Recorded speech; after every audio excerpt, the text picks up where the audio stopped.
Reka twongere tubasuhuze kandi tubahe ikaze bakunzi bacu ba Deep News TV, twizere ko mumeze neza cyane mu bice byose muherereyemo bigiye bitandukanye. Tugeze rero muri wa mwanya tuba tuje kubagezaho amakuru aba arimo aragenda avugwa hirya no hino ku isi.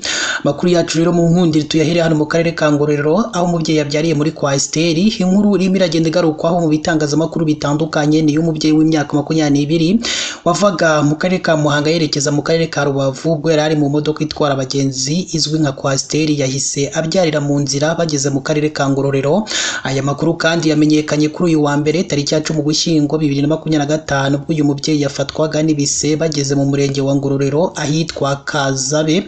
Amakuru kandi agera mu itangazamakuru avuga ko uyu mubyeyi yaraturutse i Nyamagabe aho yashatse yerekeza i Rubavu aho akomoka kugira ngo azabyarireyo. Ubwo uyu mubyeyi yarafashwe n'ibise, imodoka yahagaze, abagenzi barasohoka mu modoka ku bw'amahirwe hahita hagira imbangukiragutabara yatambukaga barayihagarika. Umuganga wari uyirimo atangira kumufasha kubyara ari muri Kwasiteri. Ubwo yarimo amufasha kubyara bahamagara indi mbangukiragutabara yo ku bitaro bya Muhororo kugira ngo ajye kwitabwaho ndetse akurikiranwe n'abaganga ari ku bitaro. Umuyobozi w'ibitaro bya Muhororo Dr. William Namanya mu kiganiro yagiranye n'itangazamakuru yahamije ko uyu mubyeyi yabyaye neza ndetse yaba ubuzima bwe n'ubwo yibarutse bumeze neza. Ati umubyeyi yaramutse neza ndetse tugiye kumusezerera kubera ko yabyaye neza, n'uwo yabyaye yatangiye konka nta kibazo yigeze agira. Yafashwe n'ibise kubera umugisha hahita hagera imbangukiragutabara y'ibitaro bya Kabaya, abaganga batangira kumufasha, afashwa kugezwa ku bitaro bya Muhororo. Icyabaye nuko nk'umubyeyi wari ugiye kubyara inda ya mbere ashobora kuba ibise byaraje ntabimenye, kandi byari biteganyijwe ko azabyara tariki ya 6 Ugushyingo 2025, kandi bibaho ko iminsi yarenga cyangwa se ikajya munsi. Dogiteri kandi William yakomeje avuga ko u Rwanda rwashyize imbaraga muri segiteri y'ubuzima binyuze mu kongera ubushobozi ibitaro n'abajyanama b'ubuzima ku buryo ibyabaye kuri uriya nta mpungenge byashoboraga guteza. Naho kandi amakuru yacu tuyakomereze kuri iyi nkuru, aho mu karere ka Gicumbi uwishe nyina n'uwatemye umugore we mu mutwe baburanishijwe mu ruhame. Umusore w'imyaka 29 wo mu karere ka Gicumbi mu murenge wa Bukure werutse kwivugana nyina umubyara n'undi mugabo watemaguye umugore we ariko napfe, baburanishirizwe mu ruhame mu rwego rwo kwamagana ibyaha nk'ibyo. Tariki ya 15 Nzeri 2025 nibwo uwo musore yishe nyina amukubise ikintu mu mutwe ndetse yahise atabwa muri yombo. Urubanza rwe rwabaye kuwa mbere tariki ya 11 Ugushyingo 2025 mu murenge wa Bukure aho icyaha cyabereye, rwitabirwa n'abaturage.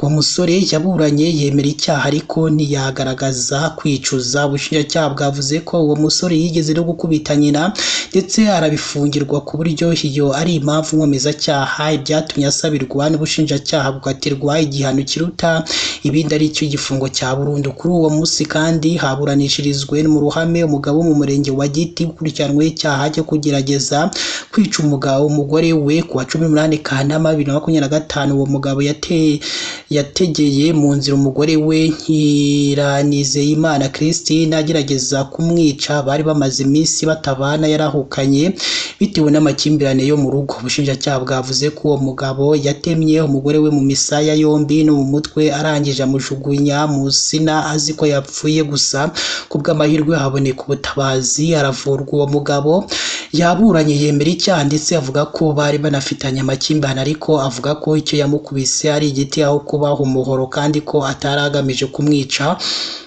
Ubushinjacyaha kandi bwagaragaje ko uwo mugabo mu bihe bitandukanye yakubitaga umugore we ndetse yigeze no kumukura amenyo amuca n'ugutwi.